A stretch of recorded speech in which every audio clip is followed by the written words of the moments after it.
for joining us here today.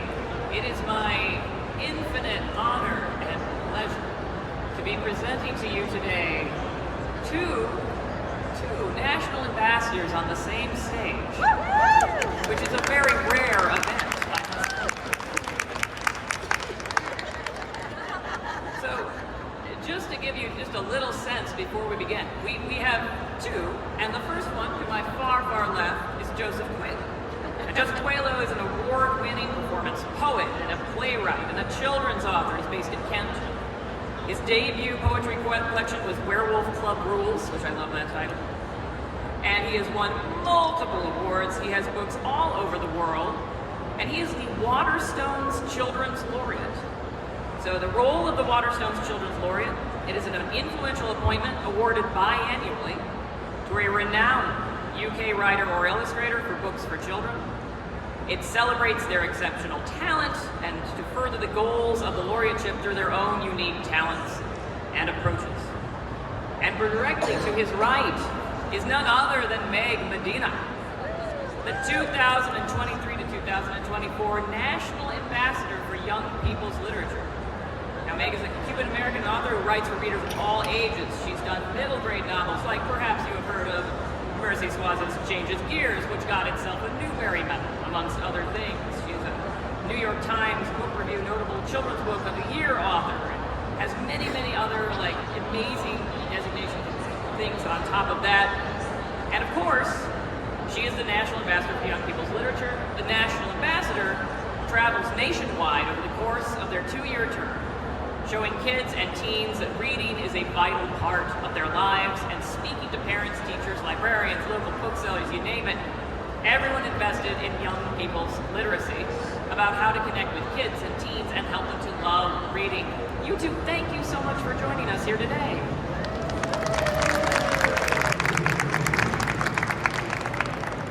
So just to start us off, and because I am a little curious, how did you get the job? I mean, I'm just curious.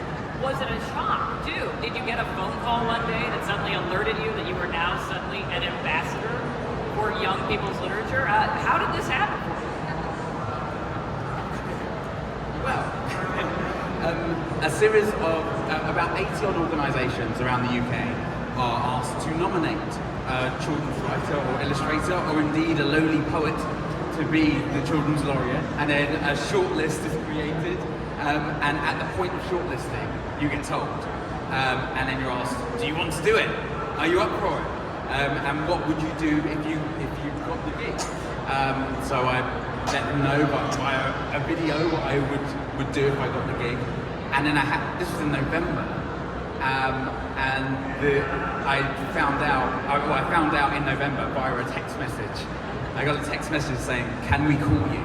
And I genuinely thought, oh, they want to ring me to let me down nicely. So I sort of gingerly picked up the phone and said, yes, hi. And I said, oh, we're ringing because you got it. And I got quite emotional and shocked. I thought, oh gosh, now the work begins. And I had to keep it secret for about 6 months, which was really hard. And then it all kicked off last July. Last July. So anytime anyone said to you, so what's going on with you these days? You had to be like, nothing. Yes, yeah. What about you? It's similar, it's a little different. So the ambassadorship in the US is a program that's done jointly by the Library of Congress and by Every Child a Reader. And there is a selection committee, as in the UK. They put forward names and they vote on it. And then this is the fun part. Then you get, so the Librarian of Congress, Dr. Hayden, our national treasure, right, gets to pick the final person. And the way I was alerted is that I was driving, my daughter was getting married in September, and if any of you have ever planned a wedding, right, my hair was on fire. So Javier and I were driving around, and my editor texted me, and she said, can you do a Zoom in 10 minutes? And I said, all right. And that's like being called to the principal's office, right? I was really concerned, like, what has happened? What misprint? What terrible thing has befallen me? And I opened the Zoom, and all of the big folks at Candlewick were on the Zoom like a Brady Bunch family. And they asked me, they said, well, the librarian would like to know if you'd be interested in serving as our next ambassador. And you know what happened next. You know, it was impossible. Yeah, it was a really big moment and a huge honor. Was there ever a moment where either of you thought of turning it down? I'm serious. No.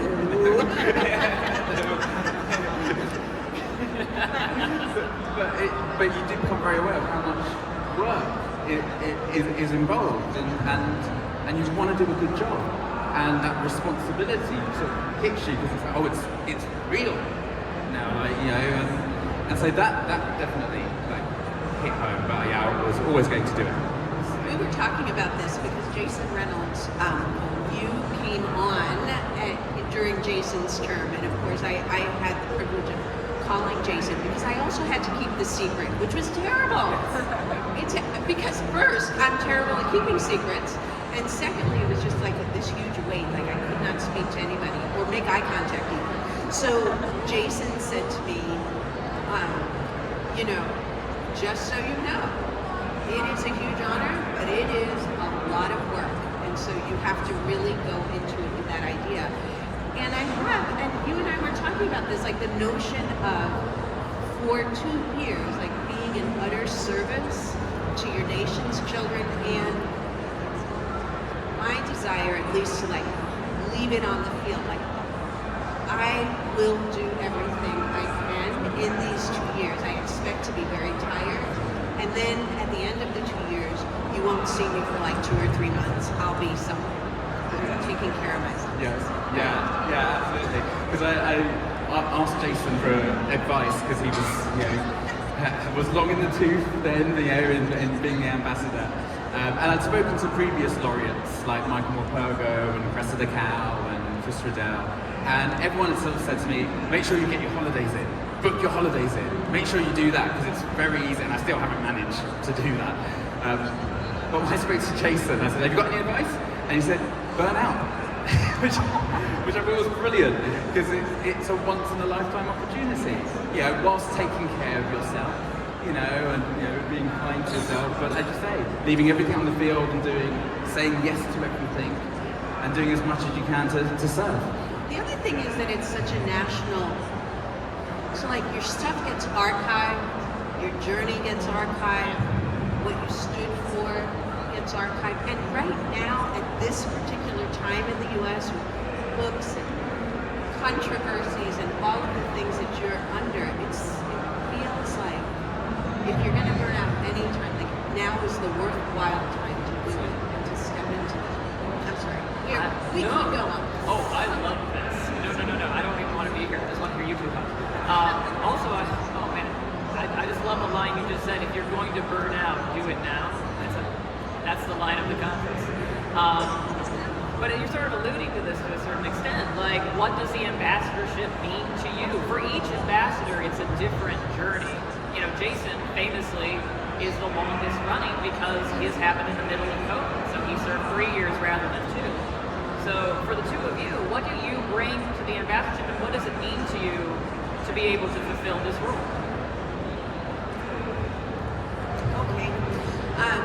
Okay, so there's a historic piece to it as well. I'm the first Latina in this role. So I'm the ambassador to all the nation's children, but for the children from Latino backgrounds, I occupy a very special lens into themselves and what's possible for them and how they see themselves as having a literary life and being part of this country's literary life. So that feels like a really big responsibility and a big gift.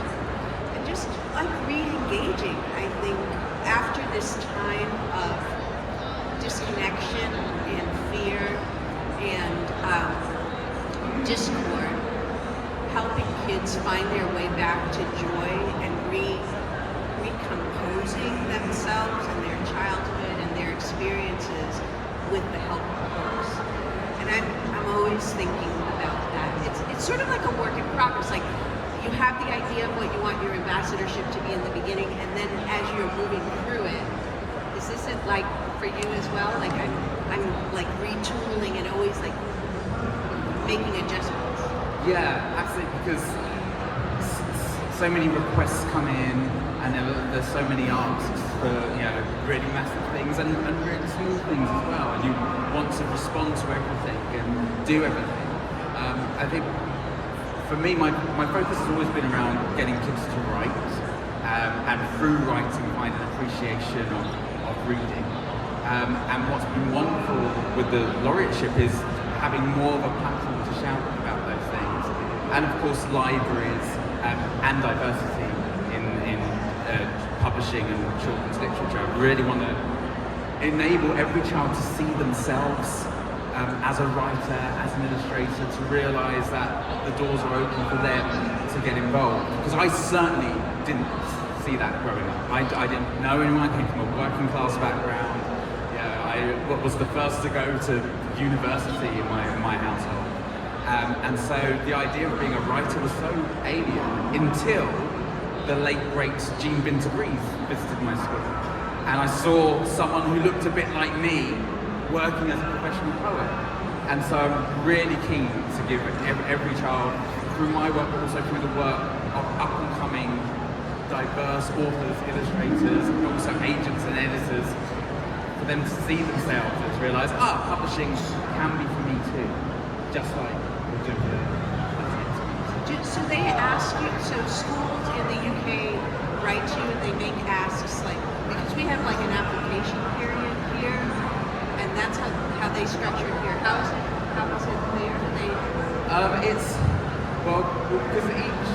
It's different for each laureate. So we kind of each make it our own. There are a couple of sort of set things that are kind of on your calendar, but other than that, you decide what areas you want to focus on. So my focus has been doing live events at libraries.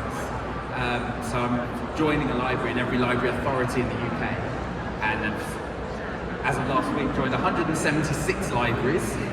So I have 176 library cards. But at each of those libraries, I'm doing live events, and so getting the public in as well as local schools in. But I still get requests from schools saying, can the Children's Laureate come down to our school, or can they judge lots of competition judging and things like that. So there's not like a formal period of application, but there's just a lot of requests come in for festivals and school visits. So I'm more familiar with the American Ambassador Program to a certain extent. So I'm going to begin with you, Meg, with this particular question. Here in the States, each ambassador has a different platform in some ways that they like to talk about and promote in the course of their ambassadorship. And yours, as I understand, is Cuéntame, Let's Talk Books. Can you tell us a bit about that? I don't think everyone's heard of it. Yes. So it's Cuéntame, Let's Talk Books. And the name is, I have to credit my daughter Sandra. So I was born here, so I speak Spanish and English fairly equally. Anyone who's heard me do an interview in Spanish knows mostly I'm better in English. But Sandra is the next generation, so she speaks even less Spanish. So when she's translating something, it's clunky. So my daughter is 20, well, no, she's now 29. And when I got The Secret, I was talking to her about it. I said, I need a platform, an idea, like what I stand for. And we were talking about story, how story was part of our life and all of that. And she said, Mom, how about Cuéntame, story me? And I was thinking about how little kids are, right? Like, can't you picture a kid saying to you, story me, Mommy, right? Like at night, like bathe me in story, cover me in story, inoculate me with story, like all of that. And so, although it's a clunky sort of thing, I said I do like that. But we put it with Let's Talk Books in English because I live in the world of Spanglish and in two cultures. Cuéntame is what I would say to you. If I don't see you in a long time, like my friend from McAllen here, I'd say, Cuéntame, what's happening? What's going on? Like, story me with your life, with what's happening with you. So Cuéntame, Let's Talk Books has 3 parts. We talked about the number 3 being key, helping kids book talk, because I love a good book talk. And I like to talk to kids about books that I love in about a minute or a minute and a half, passionately and with love. There's not a vocabulary list, there's no test, there's nothing hard about telling them why I love a book and helping them tell me about the books that they love. So I'm now reading a lot of stuff I don't usually read, like horror, like manga, like romance, like things that I just didn't read before, but I'm following their recommendations the way they are following mine. Second, just as you do with libraries, I really want to connect, and I asked that everyone who applied had some portion of it that showed me how the school library, the public library, and families were going to connect. Because I want to bring families, especially those for whom library visits is a fairly new thing, it's not a habit in their life yet, I want to bring them into the fold. And the third thing that is a work in progress is that I'm trying to create an archive at the Library of Congress of the authors of right now, in this golden age of children's literature, who are writing incredible work for them. I want to ask them to read me a minute or 2 of their writing, to tell me one thing that they believe is true about childhood and growing up, and one thing that they believe is true about reading. And I feel like having an archive of children's literature at the Library of Congress, our most esteemed and beautiful and revered library, sends a message about the value of what we do. And having it be small and easily accessible allows kids to do like a Russell Stover box of chocolates in terms of like sampling all kinds of things. So that's Cuéntame, and you win. I mean, that sounds absolutely fantastic. And the idea of things being accessible, I think it's so related, because that's one of the big hurdles, I think, especially when you start talking about words and literacy and reading. These things, and poetry, these things come with a lot of baggage. And often, not only children, but also adults and parents can be turned off by that baggage, and they've had a bad experience at school. If they're illiterate themselves, there's all that baggage to get over. So the more accessible you can make things, the better. And similar to doing a series called The Poetry Prompts, which is a video that goes live every Monday morning, where I invite young people to write a poem in just 5 to 10 minutes in a fun, exciting way. And we've got little animations that pop up on the videos. And we've got about 40 that are now live over on my YouTube channel and on Book Trust's website. So Book Trust is the charity that manages the Laureateship. And the idea behind that was to try and make poetry and writing accessible for all, and those little bite-sized samples. I think that's such a wonderful idea, to invite authors in and illustrators and just to interview them and to get that record of them. I'm similarly doing something similar through live events with a project called Bookmaker Like You, where I'm hosting events in all the major festivals across the UK. Some for adults, some for teenagers, some for little kids, where they see a broad range of authors and illustrators, but also editors and agents, so they can have that moment of that could be me, that should be me, and let them know that we need their stories now more than ever, and we want their stories, and I feel the industry is hungry for those stories. I think you're right. I'm so happy. I was going to ask you about Bookmaker Like You, so you've already anticipated my question. Here's a question. It's just a practical question, and I'm curious. How much writing can you get done with this book? You're authors. You have books that are coming out. But how do you write? Oh, not that question. I'm so glad my editor is not here. Okay. No, not true. I am, I think the problem is, but in publishing in general, I think, right? So to have a life as a writer, realistically, there is a business part of your brain, right, that has to operate in returning emails and schedules and all of those things. And then there's the deep, quiet place where you compose work. The problem with managing this right now is that you don't get a lot of time to go into that quiet place where you write.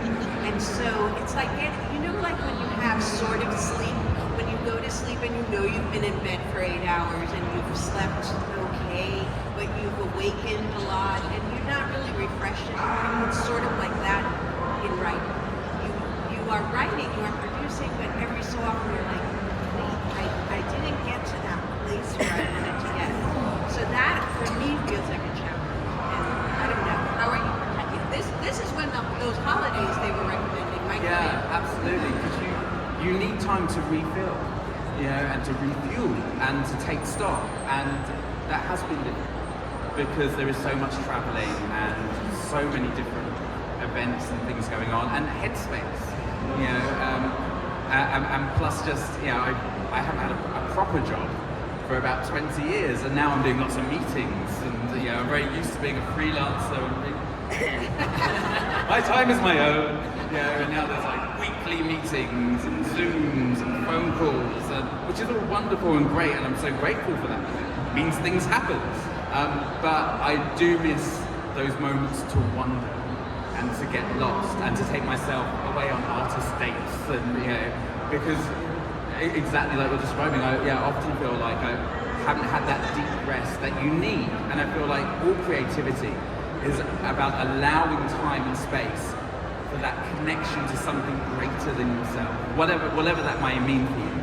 It's something other, that place of connection where story and character and setting and themes and ideas come, and then you feel like a conduit for sharing stories that have come from elsewhere. And I know when I'm in flow, it definitely feels like that. It feels like I'm just a conduit and stuff is just coming through. When I'm not in flow, I need to get this done, and you're going A, B, C, and trying to get to an end. That feeling. Yeah, and it takes a lot of time because you need to wait and find the space to get to that place so that you can craft it into that special thing. So don't you think, that always makes me think about kids in classrooms when we're asking them to produce writing and they've had this busy day, or we're not building into the schedule time to read quietly for a while, or time to write, or even time to write something that's ultimately something they're going to put away.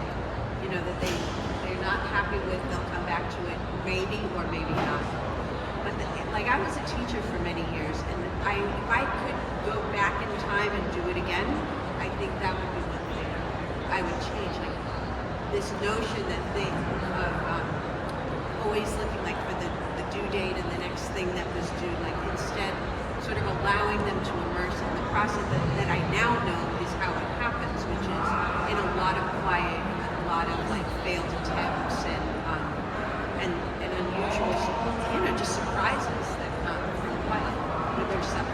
Having room to make mistakes is so important, but it's so difficult in the classroom because, and it's certainly in the UK, teachers are under a lot of pressure, and there's not a lot of time, hardly any time for creative writing, no time for children to have that space to make mistakes, to abandon, and to come back and to rediscover. And that is such a huge part of the creative process. And it leads to this idea, I think, generally in society that, artists of all trades are very special people that produce this amazing work, and they're special because they just produce this amazing work. And there's very little understanding of the process and getting things wrong and making huge mistakes. And I was talking to a class the other day about a book I'm currently writing, and there's probably about 12 abandoned chapters, but that's part of the process. And where I've had to go back and restart. But you need to be able to do that, and we don't give children the time to do that. And I think there's also a feeling, that if you're doing that, you're wasting time. And I know that there's pressure on teachers from parents. What are they doing? Why have they left that? Why aren't they finishing that piece of work? Because it's part of the creative process. Yeah, you get accused of wasting time, of being airy, not being serious, not being about results, but like the results come from the wrestling with your own wonder and with your own ideas, I think. Again, I want to write that down. Wrestling with your own wonder. Okay. Oh, good lines. And yet, in spite of all this, of all the stuff that you're doing, you are writing, you are producing. And what is so interesting to me is that you, both of you, write everything from picture books to YA. Now, this is rare. Some people just specialize in one area, and you guys do a wide range of ages, which I think is very, very interesting. So, I guess my question to you is, how are you capable of doing that? How can you write something for the small fry 1 minute and then for a 17-year-old the next? Like, how do you switch your brain between those different levels?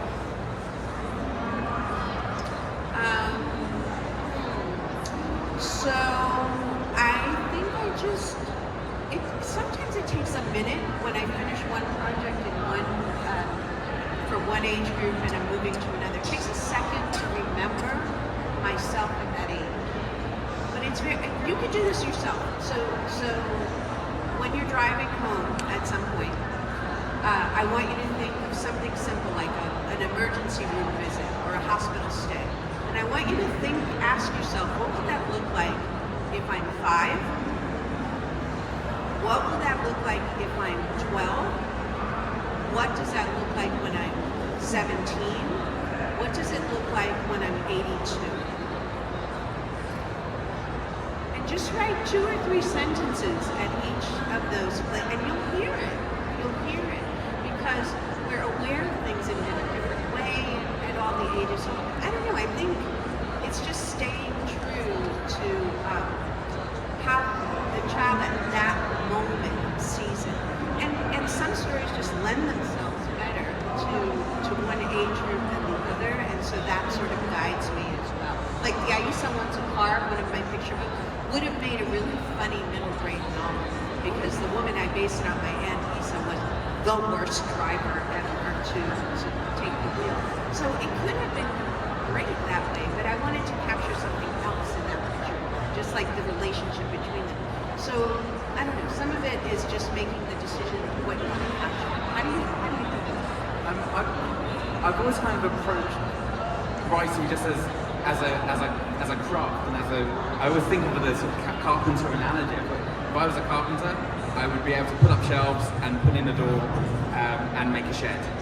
But yet when it comes to the arts, and especially to writing, you're sort of expected to go down one road. You know, it's like, oh, you're a picture book writer, you're a middle grade writer. And I thought, well, no, I want to write everything.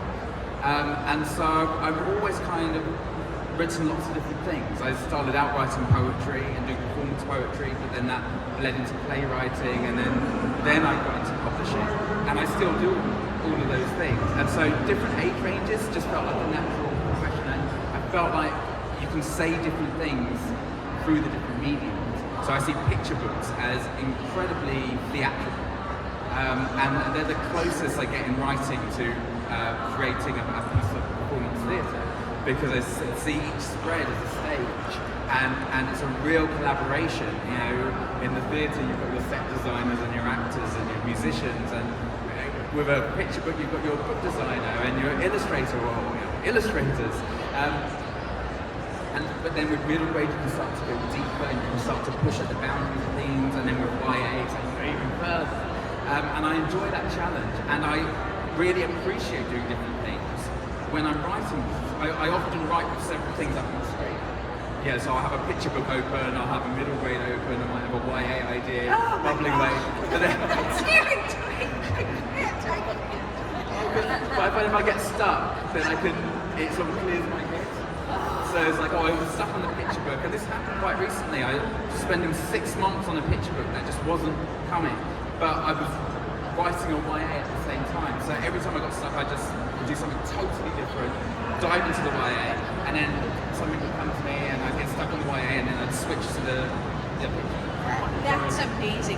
But I think of picture book as poetry, which is interesting because I think it's the big story, few words, evocative. Like that's how I think of poetry. And so when I'm writing a picture book, I think poetry as opposed to theater.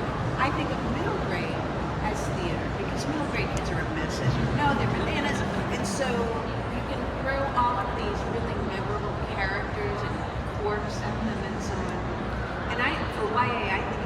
excavation. It's just, you gotta go in there, right? You gotta go in there prepared. So yeah, that's interesting. Thanks to that, but I can't. I Think about one thing at a time. Yes, one, and when it's really bad and I'm stuck, I go into the garden. Yeah, I like to plant. I like digging things up. I like worms, all that stuff. So that's what I do. So I am fully aware that I have the privilege of getting to ask you any question I want. I'm sure other people would actually like to have that privilege as well. I'm going to ask you one more question, though, and then we will take some questions from the audience. And my last question is, what you haven't done the ambassadorship all that long, either, but what have you learned already from it? What has it given you? What has come to you? Has anything surprised you? So my first full stop was in Newburgh, New York, which is 2 hours north of New York City. What did I learn? I learned that I relearned, or it confirmed for me that we have so many communities in this country that we think of as nothing good is happening there, right? That it's a hard place, that it's this, that it's that, and there it's filled. It's an abundance of interesting people and caring people and people figuring out how to use the gifts of their community to grow. It's got a huge Latino population, including many people from Venezuela, very, very recently arrived. So I learned that communities are trying to figure out how to use books and how to use the library and how to use their public services to knit all of these different communities into a new definition of itself. So that was really powerful to sit there and see all these families coming, from all different vantage points. So far, that's what I'm picking up. Yeah, it really relates to that actually, because I'm going to libraries in quite far out places. So I'm going to like the islands around the UK, at places that don't often get visited or for whatever reason can't have author visits or illustrator visits, and just the amount of hunger and appreciation that I've seen because of, we were making the time to go visit those places, and it really hit home. First of all, how privileged those communities are and those schools and libraries that can bring people in, and how hungry those that can't are for that contact. And it's humbled me and made me quite sad to think that there are those communities that don't, they can't invite an author in, they haven't got the means, and they're struggling with other, societal pressures and what have you. But then, the look on the kids' faces, once going into a library, I've had kids come in that have never been to libraries before, and they're pointing at the books and saying, "Can we have those books?" And I'm like, "Yes! It's a library, you absolutely can, get your library card." And seeing how much effort the librarians are putting in to then make sure that there's a big splash because of the visit, so that they're getting pressed out, so to try and draw people in as much as possible. And it's made me realise that there's so much more that can be done in the industry in general for those communities. And I'm really keen to set up a library champion role, so that every year there's a new libraries champion doing live events in libraries to draw people in to those, especially those libraries that are kind of often out of the way, so that those communities that would never have dreamt of seeing an author or an illustrator or someone from the industry can get that opportunity and can take books. They're rightly on a pedestal, but they can take them down and feel like it's a pedestal that they are also standing on. Nice ending. All right, we have a microphone. So if anyone has any questions for either of our distinguished panelists, please be so good as to raise your hand and let us know. Otherwise, I will just keep asking the questions, which I am more than happy to do. But I suspect somebody may have a question. Does anyone have a question? One at a time.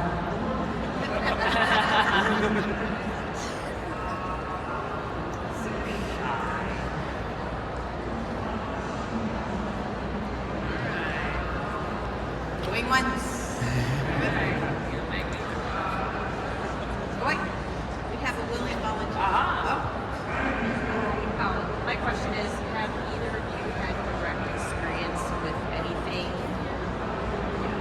to do with like book banning?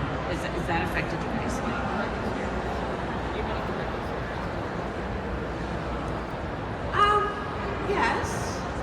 Yes, I do. And I feel like every day that I wake up, I'm having a direct experience with book banning because I'm part of a community of writers, right? And at this point, dear friends,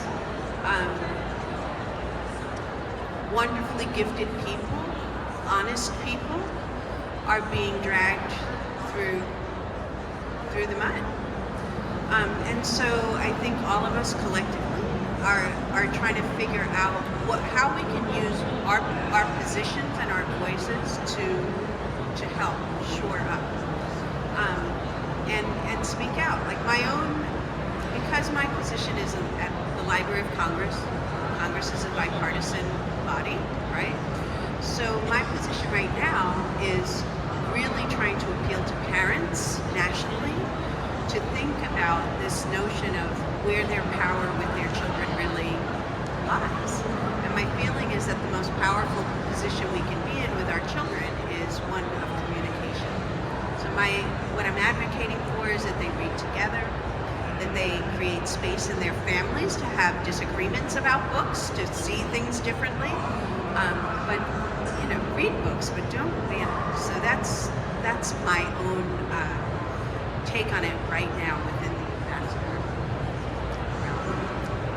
Yeah, I don't have direct experience because it's a very different situation in the UK, apart from really my heart going out to you all when I hear about these are awful stories. And I've been so impressed. I was at this TLA as well a couple of months ago.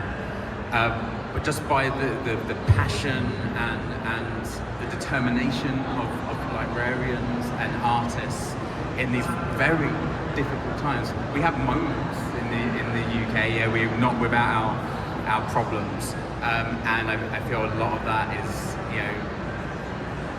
reflective of society as a whole, being so divided for so many reasons, and there being almost kind of active hunger to divide us all, through media and what have you. But I'd like to think that at times of change, we are talking about things, we are hearing and seeing stories that we haven't seen before, that we haven't been able to see before. When great change is on the cusp and is happening, then you get reactions because great, wonderful change is happening. So the optimist in me is hoping things are, Yeah, and I just had the privilege of sitting this morning at the Coretta Scott King Awards. And that's an experience to sit and really behold and think of the many, many pressures that have tried to silence voices for generations, and they cannot be silenced. And so I take enormous hope from that work, fully acknowledging how exhausting it is and how trying. And so, if ever there is a time for all of us collectively to pull together, it is now. Good question. Are there any other questions as well?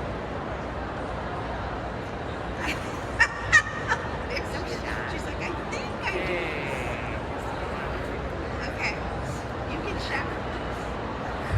Talk amongst yourselves. There. Thank you both so much for being here. What would you say is the biggest challenge so far you've experienced in each of your ambassadorship and your laureateship? You can take a minute to think about it. Not to be flip, but I would say the hardest part right now is the actual process of traveling. What travel has become. So yeah, getting from place to place for me right now is hard on my body and just difficult. It's really stressful to be stranded in an airport and trying to get somewhere and all of that. But the rest of it feels like a challenge and something that I'm getting used to, but it doesn't feel insurmountable. It's like folded in with this enormous sense of purpose, and so I'm good.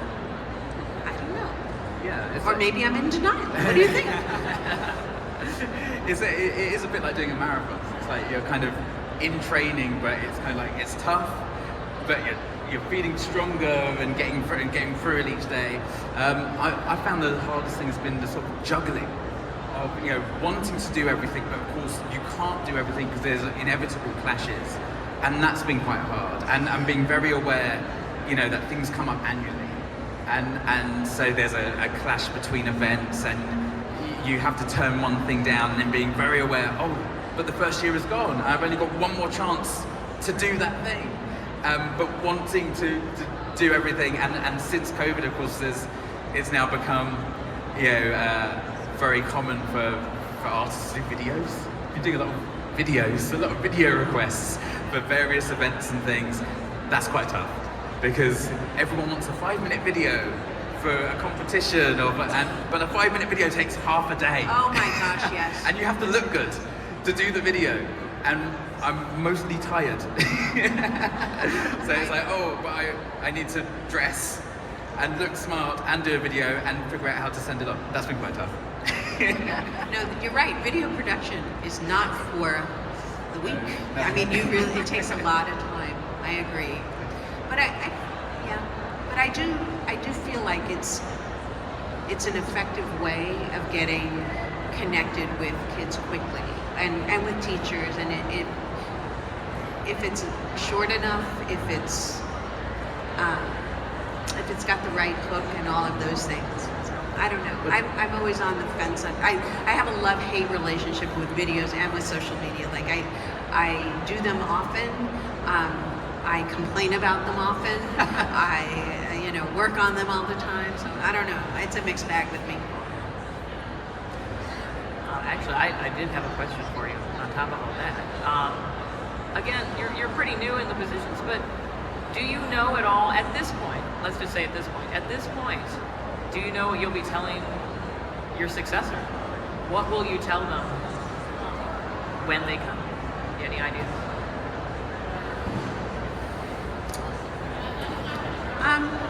I don't know. I think I want to wait till the end, but right now my feeling would be to say very similarly to what Jason said to me. You are in service. This isn't just like a prize so that you can feel good about where you are. You will feel good about where you are, but this is your chance to serve the children of your country and really think about it from that place. What is it that you want to leave them? What do you want to tell them? That's what I think I would say right now, but I don't know, maybe next year I'll have something to add to that. How about you? You're farther along, right? Aren't you further along? I'm coming up to a year this July, and I would probably parrot what past Laureate said in terms of take holiday, which I'm sure will be ignored.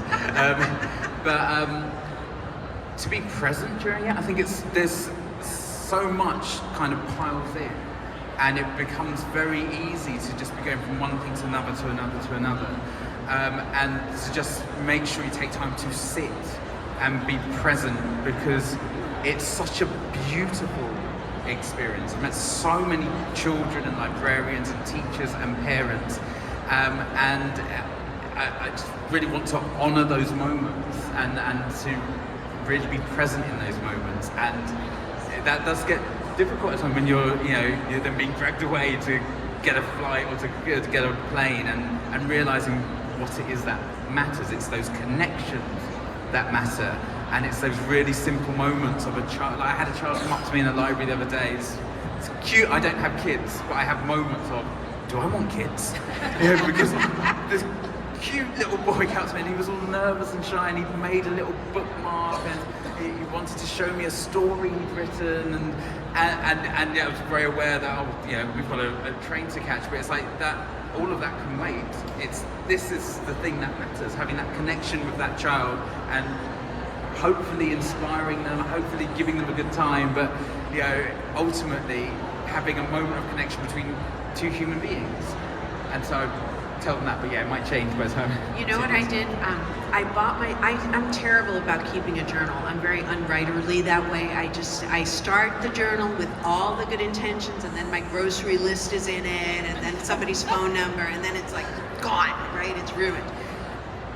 I invested in this beautiful journal, and the first thing that's in the cover is the little note that came with the flowers that my publisher sent, congratulating me on the news. That's in the cover, and I am keeping track, in all honesty, with all the things. No one will ever see this journal until many years after I'm done. But I'm gonna turn it over, like whenever it's time to turn my papers over to whoever's gonna have them, that will be there. And I think it will be an honest, accounting of that journey, so that we don't forget those things. Oh, all right. We have time for one very fast last question right there. Okay. Thank you guys so much. It was really inspiring to hear you. And I was struck by, Meg, something you had said on one of your 3 points about kids' book talks. And it just made me think about kids' voices. And I feel like at a lot of these type of venues, we don't have kids here talking about their books and what they love, and was just curious if either of you had thought more about how to amplify kids' voices in this process in service of getting kids to love reading. You first. Little question, just You're welcome. I think that's so interesting. The fact that, certainly in the UK, a lot of the competitions, if not like 99% of them, are judged by adults, and there's a lot of kind of, we're doing this for the kids, but often kids aren't present, and I think there definitely is space for more children on judging panels of competitions, for more children to have their voices being heard, for more review opportunities, where children are just being honest and reviewing books. And that's why I think it's so brilliant what you're doing, asking children for their recommendations, because I think it's so often, at conferences, at events, adults are, what should we be giving to our children? And it's so often that way round, rather than what does the child want to read. I know one of my friends was having problems getting their child to read. And for their birthday, I gave their child a book token and just let them run free in the bookshop. And it was the first time they'd been able to just choose. And they came with a load of books that her mum never would have guessed that she would be interested in. So I think opportunity and choice, and for us to step back, as hard as that can be sometimes, to step back and let the children tell us what they're interested in, what they want to read, what they're passionate about. Yeah, for sure. I think choice is essential. If we're going to get kids re-engaged with reading, they need to be able to choose the books they want to read. And we need to step back from that and allow them to follow their curiosity and their desires in the books that they're choosing. That's my feeling. Do you mean like how we would include kids in events like this, or just sort of generally? Yes. Yes. Yeah, just like how we amplify kids' voices. I feel like I do it in different ways. Like I sit on the board of this organization called Shoutmout's Press. It's in Washington, D.C., and they're a publisher of books written by children and teenagers, and they have different collections and so on. I think standing up, like volunteering, like all of those things to make that happen. Creations of zines, like all of those things, all of the ways that kids can see themselves, as Joe is saying, as authors, as potential illustrators, librarians, book talkers, all of that. Giving them a chance to see that their voice has a place to be heard. Wonderful. And on that note, we are going to wrap up. I would like to thank our distinguished panel for joining us here today. I am happy to announce that if you would like to have books signed by these illustrious ambassadors, Joseph is going to be signing right straight back over there. I believe, Meg, you are signing at the Candlewick booth. Is that correct? I think so. Yes, Am I signing? Yes. 2530. 256. So Go to the Nassau thing. We're right next to that. And thank you so much. Okay. Oh, and the And then one quick, yes. Okay. Because of the Library of Congress, if you guys, and I know you do, know organizations who are doing really innovative literacy work, The library does literacy awards every year. It's substantial money. There are big prizes, and then there are smaller prizes for smaller nonprofits. Please come and take a flyer and share it, because we want to have people applying for funds to continue the good work. So they're up here. Please come and take a flyer. Thank you for remembering. Okay.